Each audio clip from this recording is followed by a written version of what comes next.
नमस्कार दोस्तों, हम माध्यमिक शिक्षा बोर्ड के कार्य पढ़ रहे थे। ठीक है, और कार्यों में हम क्या कुछ देख चुके थे, मैं एक बार वापस थोड़ा सा मेरे खुद के लिए मेमोराइज कर लूँ। तो देखो, हमने स्थापना, संगठन और बैठक कर ली थी। कार्यों में हमने परीक्षाओं का जो आयोजन किया जाता है माध्यमिक शिक्षा बोर्ड के द्वारा, वो पढ़ लिया है। विद्यार्थियों के विकास के लिए म्यूजिक से लेकर, क्रिएटिव राइटिंग से लेकर, डिबेट से लेके, ड्राइंग से लेकर, है ना, क्विज से लेके, ये सारी प्रतियोगिताएं आयोजित करवाई जाती है। ये भी हमने बात कल कर ली थी। आज हम बात करेंगे प्रकाशन के लिए क्या करते हैं, शिक्षक दक्षता के लिए क्या करते हैं, और उसके साथ साथ में देखेंगे कि पुरस्कार कार्य के लिए क्या करते हैं। ठीक है, तो यहाँ पे हम थे लास्ट। अच्छा, एक पॉइंट और था यहाँ पे, विद्यार्थियों के व्यक्तित्व के विकास के लिए पर्सनालिटी डेवलपमेंट कार्यक्रम भी चलाते हैं। ठीक है, कैसे कार्यक्रम?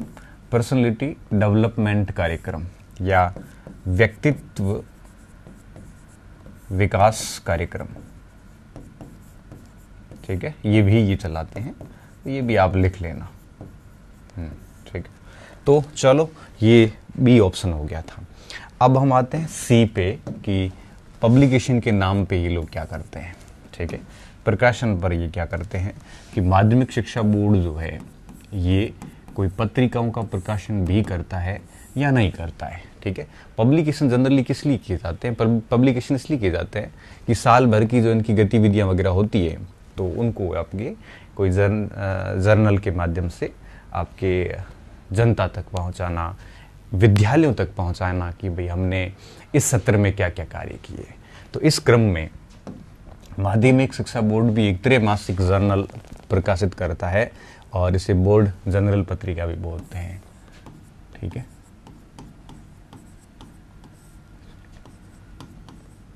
जनरल पत्रिका ये माध्यमिक शिक्षा बोर्ड भी प्रकाशित करता है। और इसकी खास बात क्या है? ये त्रैमासिक है, 3 महीने में एक बार प्रकाशित करता है। दूसरी बात, इसमें इस अवधि के 3 महीने की अवधि के इस अवधि की संपूर्ण गतिविधियां होती हैं। ठीक है, संपूर्ण गतिविधियां होती हैं।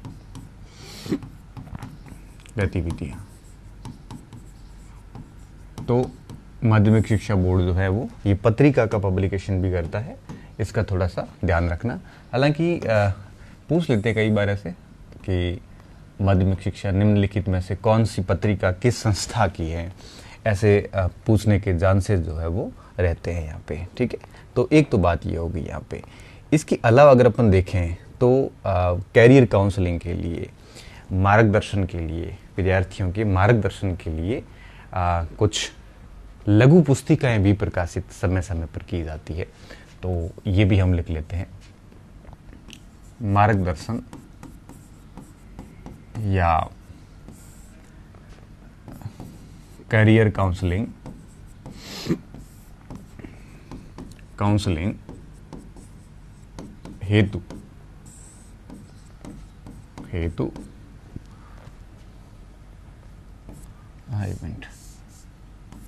हेतु लघु पुस्तिका प्रकाशन भी होता है।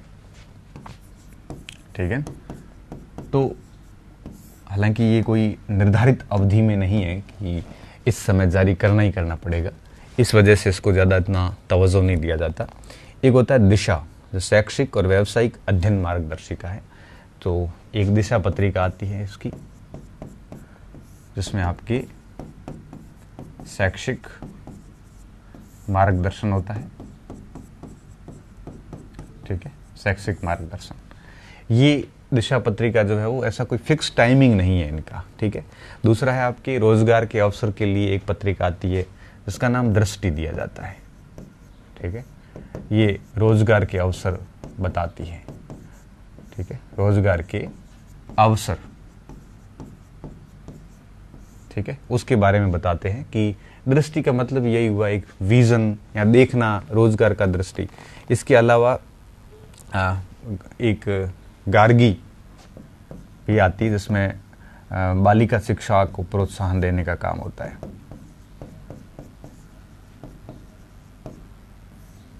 शिक्षा प्रोत्साहन,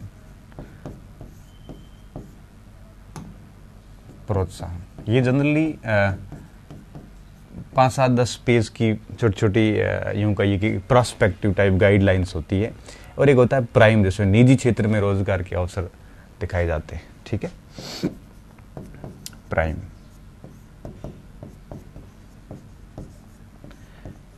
निजी क्षेत्र में रोजगार के अवसर। ठीक है, तो ये प्रकाशन से संबंधित इसके कार्य है। प्रकाशन के संबंधित कार्यों के बाद में फिर बात आती है आपकी शिक्षक दक्षता के लिए क्या किया जाता है। ठीक है, टीचर्स की व्यावसायिक कौशल, प्रोफेशनल स्किल को डेवलपमेंट करने के लिए क्या किया जाता है।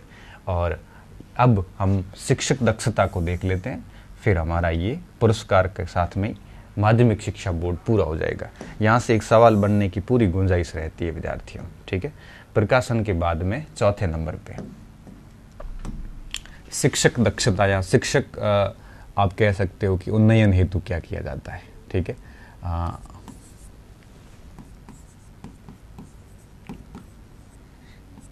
शिक्षकों के व्यावसायिक प्रोफेशनल स्किल को उन्नयन। अब इस हेतु ये क्या करते हैं, अध्यापन है, पत्र वाचन है, लेखन है, कई सारी प्रतियोगिताएं आयोजित करते हैं। ठीक है, पत्र वाचन प्रतियोगिता। ठीक है, इसके साथ साथ में आपके लेखन प्रतियोगिता भी करते हैं। ठीक है, राइटिंग कंपटीशन होता है। एक बार लेखन प्रतियोगिता में मैं भी भाग लेके आया हूँ। ठीक है, पता नहीं मेरा तो नहीं हुआ वहाँ पे, बट होता है यहाँ पे। ठीक है, और तीसरा टीचिंग कंपटीशन होता है। अभी तक तो मैंने ये कभी देखा नहीं, अध्यापन प्रतियोगिता। ठीक है, ये बस डॉक्यूमेंट में है, बाकी वास्तव में ग्राउंड लेवल पे अगर मैं बात करूं तो मैंने कभी देखी नहीं। ठीक है, इसके साथ साथ में चौथे नंबर पे क्या आएगा, ये तो टीचर्स के व्यावसायिक स्किल के लिए, शिक्षक दक्षता के लिए। अब आती है बात अंत में कि पुरस्कार के कार्य भी करते हैं ये लोग। ठीक है, पुरस्कार के कार्य भी इनके द्वारा किए जाते हैं। और पुरस्कार के कार्यों में अगर अपन देखें तो सबसे बड़ी बात देखिए विद्यार्थियों कि एकल पुत्री और द्विपुत्री योजना जो है, पुरस्कार। ठीक है, खुद नहीं देते, परंतु पुरस्कार को छंटनी करने का काम इनका है। अब एकल पुत्री अथवा द्विपुत्री योजना, ये योजना क्या है मैं समझाता हूं आपको। देखिए, ये आप आमंत्रण सूचना देख रहे होंगे, ये सब कुछ बता रहा है। ये माध्यमिक शिक्षा बोर्ड राजस्थान अजमेर की है और हम यही पढ़ रहे हैं। ठीक है, सॉरी। अब देखिए इसमें क्या है, बोर्ड द्वारा इसकी पात्रता क्या है। ये पात्रता हमारी परीक्षा में काम की है कि बोर्ड द्वारा परीक्षा 2020 की ऐसी, ये 20 की परीक्षा की, अभी 21 की आ जाएगी मई के अंदर, परीक्षा 2020 की ऐसी समस्त प्रतिभाशाली बालिकाएं, बालिका होनी जरूरी है पहली चीज तो ये। ठीक है, बालिकाएं जिन्होंने राज्य स्तर और जिला स्तर पर, 2 स्तर पे ये पुरस्कार दिया जाता है। ठीक है, राज्य स्तर और जिला स्तर पर निश्चित स्थान तक निर्धारित कट ऑफ स्थान तय किए गए हैं। जिला स्तर पे कितने स्थान है और राज्य स्तर पे कितने स्थान है। ठीक है, तो निश्चित स्थान पर निर्धारित कट ऑफ या अधिक अंक प्राप्त किए हैं। एक तो कट ऑफ में आना जरूरी है, दूसरा, और जो अपने परिवार की एकमात्र संतान है, परिवार में अकेली पुत्री है या परिवार में 2 संतानें हैं और दोनों ही पुत्रियां हैं, ऐसा भी हो सकता है। या तीनों पुत्रियां हैं जिनमें से एक पुत्री के बाद 2 जुड़वा पुत्रियां हैं, ठीक है, एक पुत्री के बाद 2 जुड़वा पुत्रियां हैं, तो वो इस पुरस्कार के लिए आवेदन कर सकते हैं। आवेदन की छंटनी वगैरह करने का जो कार्य है ये माध्यमिक शिक्षा बोर्ड का है। अब इसकी लास्ट डेट थी 14 मई 2021, ठीक है। अभी ये वापस आपके मई में मेरे हिसाब से वापस फॉर्म आ गए, ठीक है। अब देखिए ये 2 स्तर पे हैं। अब इसका पहला जो स्तर है वो ये 31,000 रुपये वाला, ये आप इसको ऐसे समझिए, सॉरी, ये जो स्तर है ये 10वीं क्लास का है, ये 10th तक का है, ठीक है। और नीचे जो है ये स्तर है आपके 12th तक का।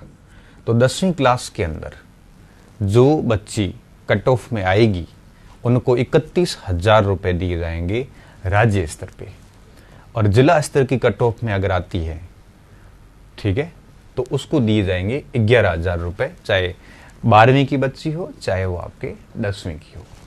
और अगर 12वीं क्लास जो है उच्च माध्यमिक, चाहे वो संस्कृत की हो, चाहे व्यावसायिक कौशल की हो, चाहे किसी की भी हो, गणित, वाणिज्य, कला सभी वर्गों में 51,000 रुपये दिए जाएंगे, ठीक है।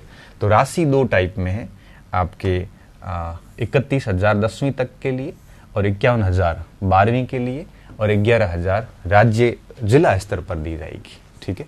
तो ये इस योजना की खास बातें हैं।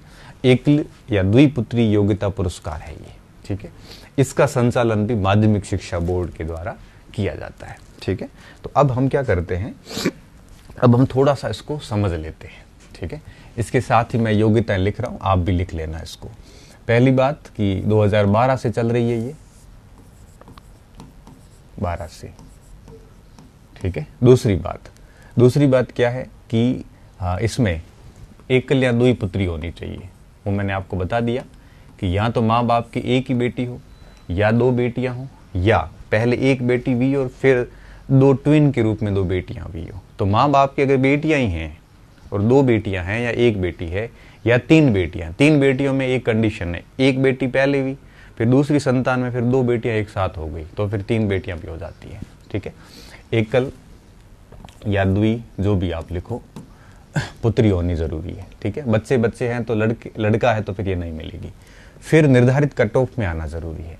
निर्धारित कट ऑफ का क्या मतलब है, इसमें आपके क्या करते हैं, जो माध्यमिक शिक्षा है उसमें आपके कट ऑफ तय करते हैं माध्यमिक में पहली 15 लड़कियां, ठीक है।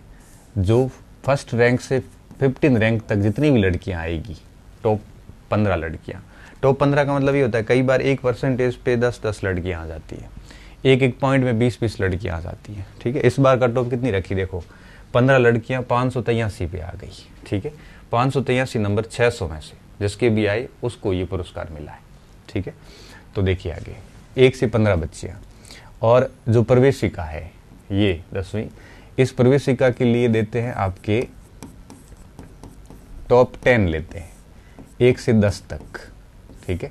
और इन दोनों की पुरस्कार राशि जिला स्तर पे कितनी है, 11,000 रुपये, और राज्य स्तर पे कितनी है, 31,000 रुपये, ठीक है। अगर वो जिला स्तरीय मेरिट में आई है, जिला स्तरीय मेरिट का मतलब है कि जिले की टॉप 15 में, राज्य स्तर का मतलब है कि राज्य की टॉप 15 में। तो राज्य स्तर पे आई है तो जिला स्तर पे तो आई जाती है, ठीक है।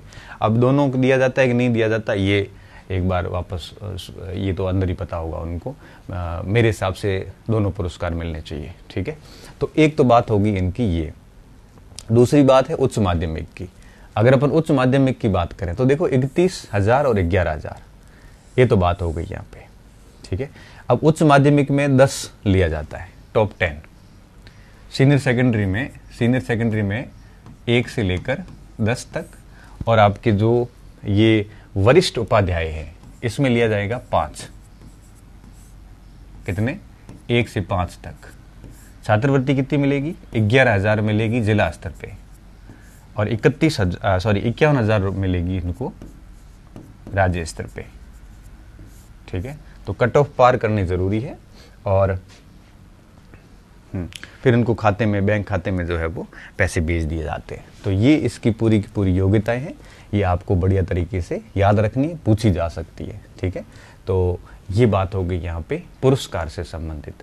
एक तो ये पुरस्कार की योजना इनकी है, इसके अलावा भी छोटी छोटी कई योजनाएं हैं, लेकिन ये मेन योजना है। ठीक है, इसको आप लिख लेना। पात्रता क्या है, कितनी राशि दी जाती है, और पिछली बार जो राज्य स्तर की कट ऑफ रही थी, जिला स्तर की कट ऑफ भी अलग अलग वेबसाइट पे पड़ी है, ये राज्य स्तर की कट ऑफ है।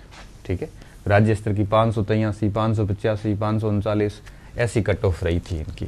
ठीक है, ये सारी अलग अलग कट ऑफ है, कट ऑफ में आना चाहिए और एकल द्विपुत्री होनी चाहिए, तो उसको फिर आपके ये अवार्ड जो है वो दिया जाता है। ठीक है, ये बात आपको ध्यान रखनी है। और अब हम क्या करते हैं, लास्ट में पुरस्कार कार्यों के बाद में विविध कार्य ले लेते हैं, कोई बचा हुआ है तो वो ऐड कर देते हैं।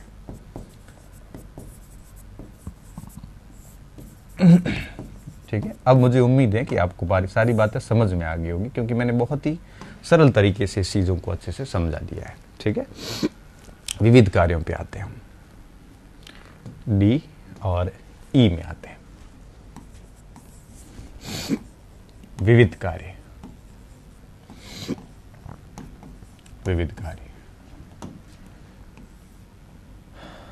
विविध कार्यों की बात करेंगे तो 9वीं से 12वीं तक का सिलेबस यही तैयार करते हैं।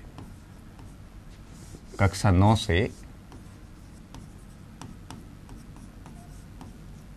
कक्षा 9 से 12 तक का पाठ्यक्रम निर्धारण करना और लेखन करवाना। ठीक है, लेखन करवाना, प्रकाशन नहीं। प्रकाशन कौन करवाता है, प्रकाशन करवाएगा आपके Rajasthan state text book board. ठीक है, प्रकाशन RSTB के द्वारा करवाया जाएगा, लेकिन सिलेबस में क्या पढ़ाया जाएगा और उस सिलेबस को लिखने का जो जिम्मा होता है वो आपके माध्यमिक शिक्षा बोर्ड का होता है। इस चीज का आपको विशेष तौर पे ध्यान रखना है। ठीक है, तो एक तो ये हो गया कक्षा 9 से 12। 1 से 8 तक का सारा कार्य जो है वो आपके, हमने जैसा कि पहले ही बताया कि RSCERT करता है, लेकिन 9 से 12 तक का जो पाठ्यक्रम निर्धारण है ये कार्य माध्यमिक शिक्षा बोर्ड करता है, और फिर इसकी किताबें भी लिखवाने का काम होता है, पहली चीज। दूसरी बात, कोई भी नई स्कूल अगर खोलनी हो, ठीक है, अगर स्कूल खोलना आसान कार्य है, ठीक है, आराम से बिल्डिंग बनाई जा सकती है, परंतु उसको मान्यता लेनी बहुत जरूरी है।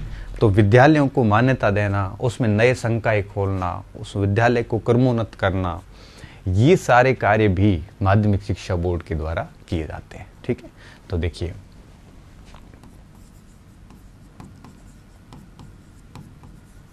विद्यालयों को मान्यता देना,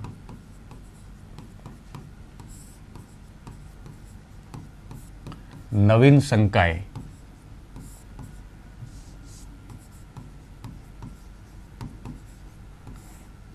खोलना, ठीक है, क्रमोन्नत करना,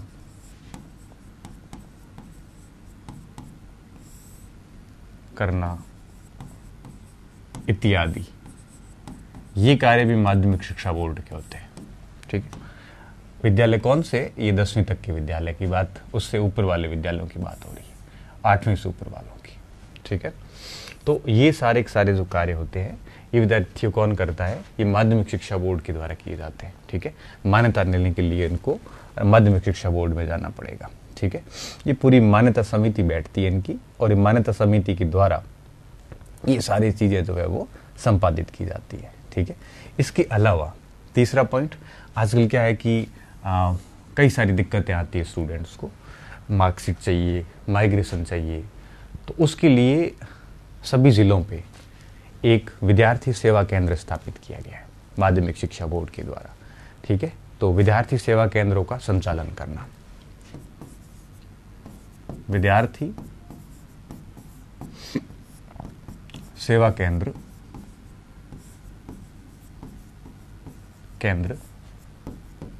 अभी ये वर्तमान में 32 है का संचालन।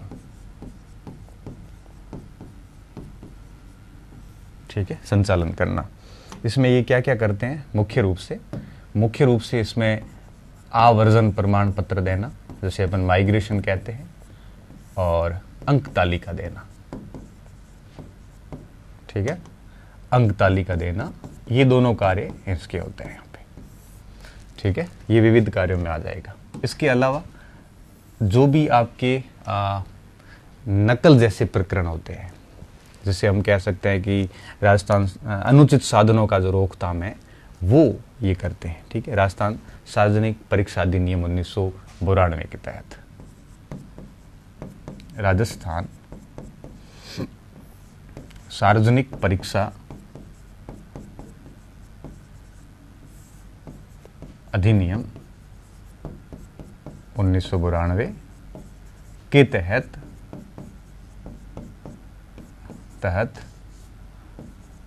अनुचित साधनों का प्रयोग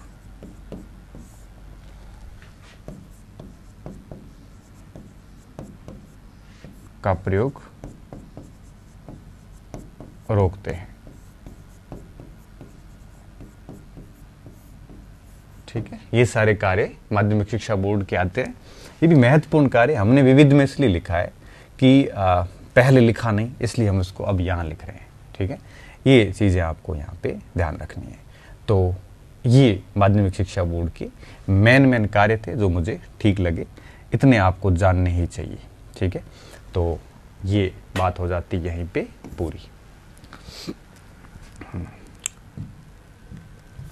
तो देखिए विद्यार्थियों, ये काम हमारा कंप्लीट हो गया। अब राजस्थान स्टेट ओपन स्कूल को थोड़ा देख लेते हैं, उसके बाद स्काउट गाइड एंड बालिका फाउंडेशन आएगा। ये दोनों हमने ऑलरेडी कर रखे, शिक्षा परिषद कर लिया, एकेडमी में कुछ है नहीं, बस ये दो अब शेष बचे, उसके साथ ही संस्थाएं पूरी हो जाएगी। तो आज अपन अभी स्टेट ओपन बोर्ड को पूरा कर देते हैं। ठीक है, स्टेट ओपन बोर्ड को, ये इसका मानचित्र है, Rajasthan state open school Jaipur. ठीक है, और सभी तक सबके लिए ये इसका मेन लोगो है, और हम बात करते हैं इसके ऊपर अभी।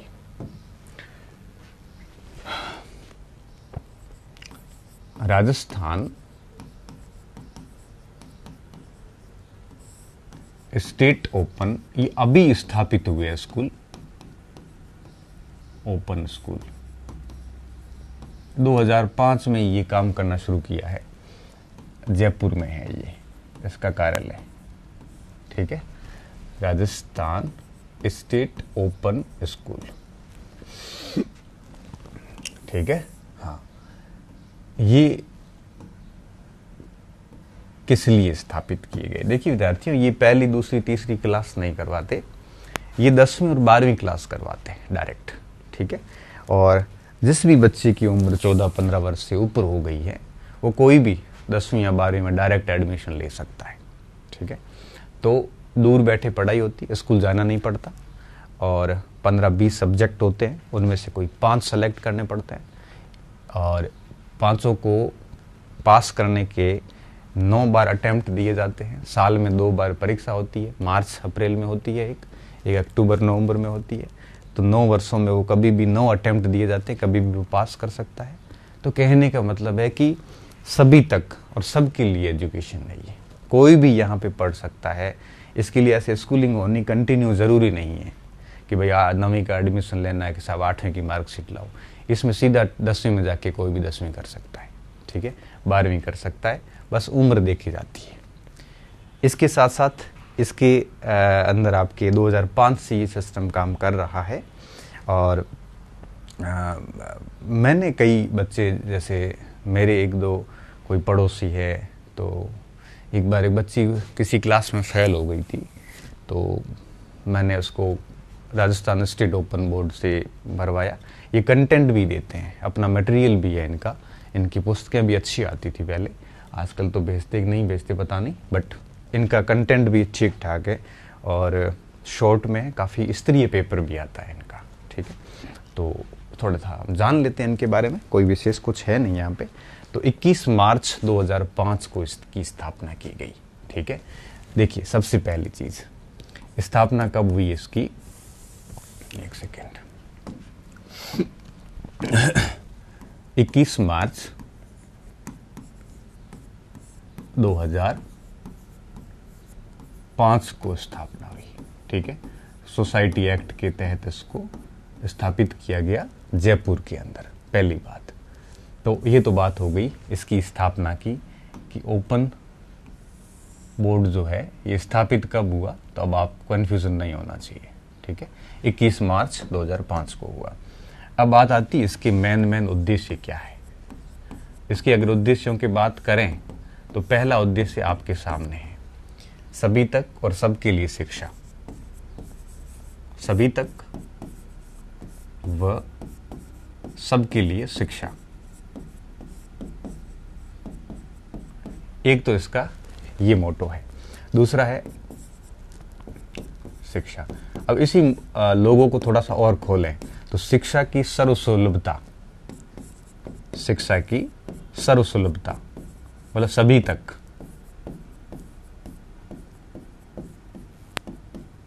सर्वसुलभता व सहजता मतलब आसानी से, ठीक है। तो सहज रूप से आपके सभी को शिक्षा उपलब्ध करवाना इसका मेन मोटो है, ठीक है।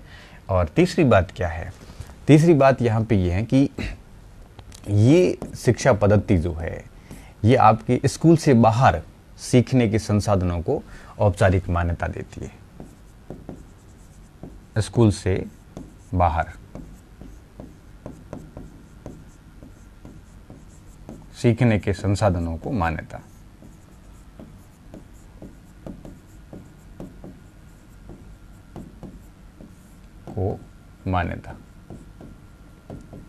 ये इनका एक प्रकार से एक और उद्देश्य है। इसके अलावा अब जो बच्चे शिक्षा से वंचित रह गए हैं, ठीक है, किसी भी वर्ग की बालक बालिका हो, उनके लिए माध्यमिक और उच्च माध्यमिक शिक्षा उपलब्ध करवाना, ठीक है। तो फॉर्मल एजुकेशन से, औपचारिक शिक्षा से, औपचारिक शिक्षा से वंचित रहे बालक बालिकाओं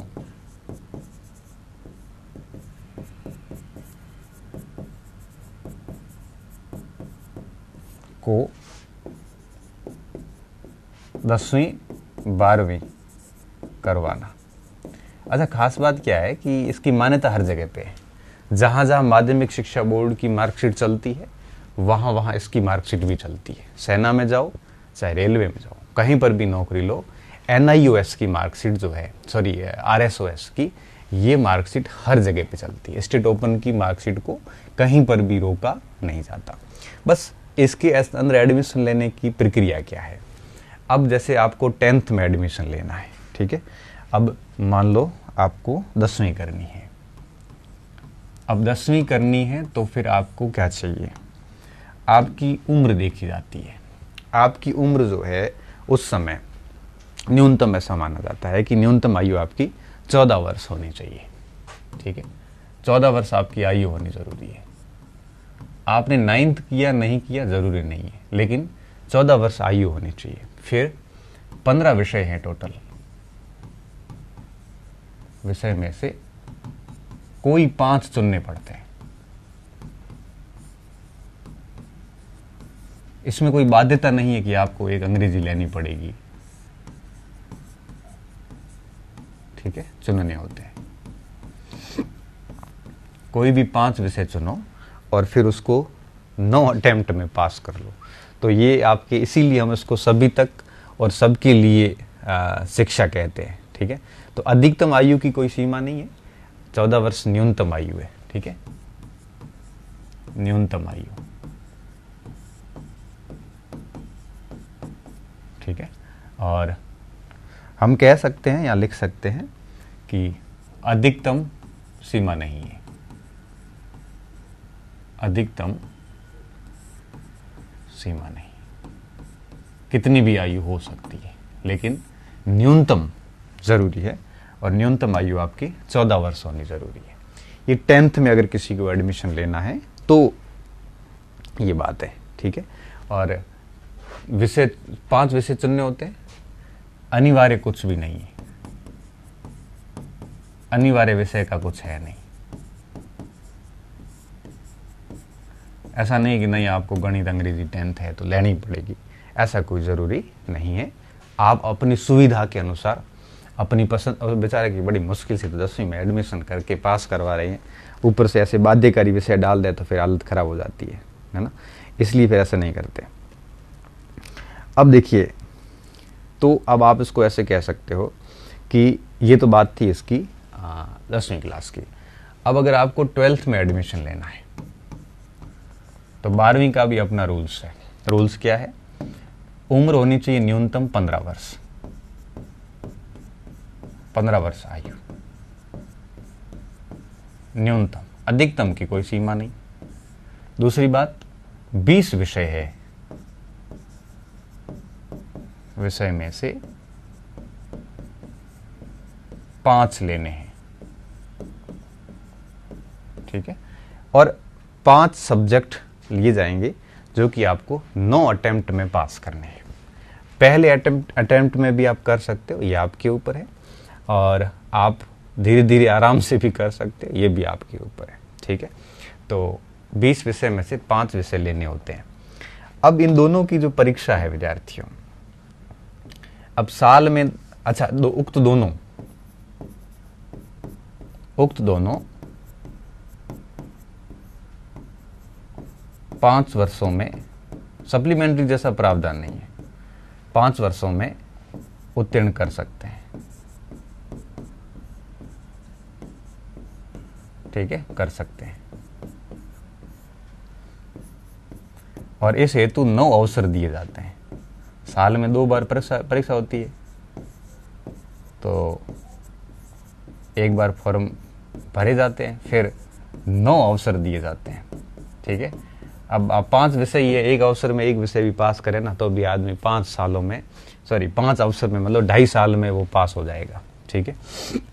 तो एक कक्षा उत्तीर्ण करने के लिए उसको 5 वर्ष का समय दिया जाता है, और 5 वर्षों में उसको कुल अवसर कितने मिलेंगे? 9 अवसर जो है वो उनको मिलते हैं, ठीक है। इससे बढ़िया तो क्या हो सकता है। अब बात ये आती है कि ये 9 अवसर मिलते हैं, इनकी 2 परीक्षाएं होती वर्ष में दोनों परीक्षाएं, एक आपकी मार्च अप्रैल में होगी, एक अक्टूबर नवंबर में होगी, ठीक है। और परीक्षाएं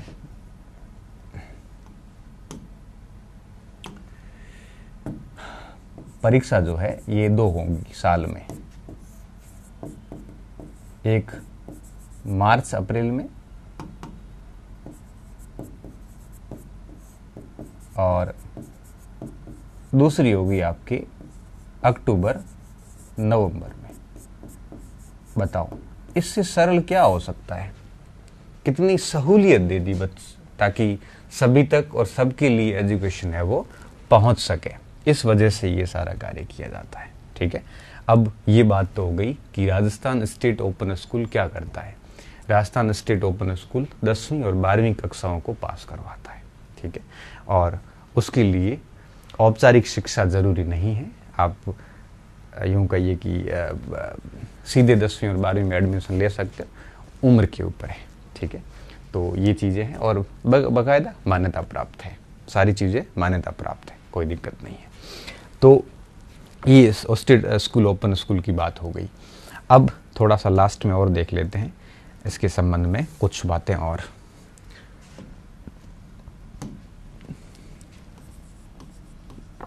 इसका प्रशासन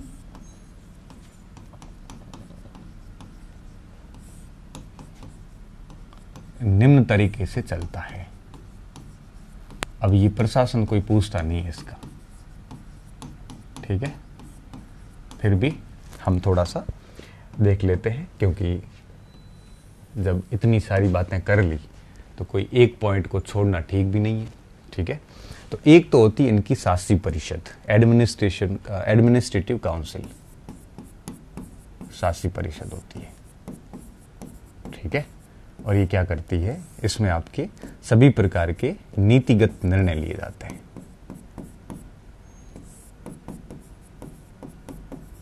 और इसका जो अध्यक्ष होता है वो शिक्षा मंत्री होता है।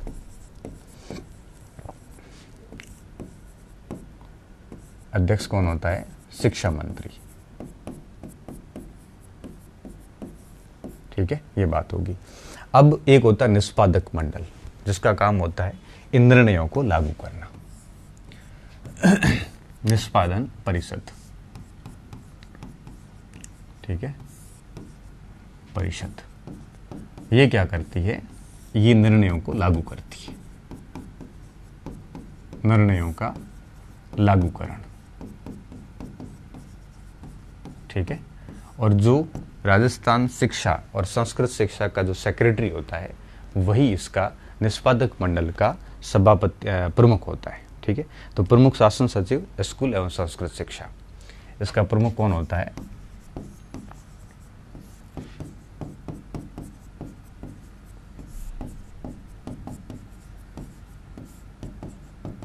स्कूल व संस्कृत शिक्षा, ये इसका हेड होता है, इसमें कोई ज़्यादा विशेष बात नहीं है। और राजस्थान भर में इसके कई सारे खंड केंद्र सरकार के द्वारा स्थापित किए गए हैं जो कि इस पूरी व्यवस्था को संपादित करने का काम करते हैं, ठीक है। तो यहाँ पे हम एक नोट करके डाल देते हैं बात को, फिर बात को ख़त्म करते हैं। राजस्थान भर में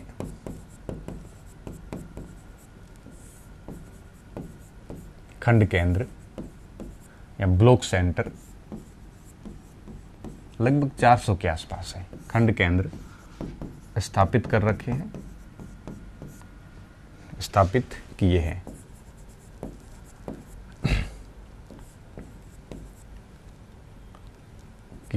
ठीक है। और ये लोग क्या करते हैं, 25 दिसंबर हर साल 25 दिसंबर से लेकर 8 जनवरी ये 15 दिन तक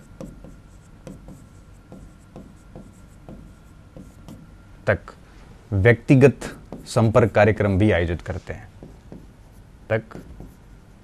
व्यक्तिगत संपर्क कार्यक्रम आयोजित करते हैं, ठीक है, ताकि इसका प्रचार प्रसार कर सके, आयोजित करते हैं।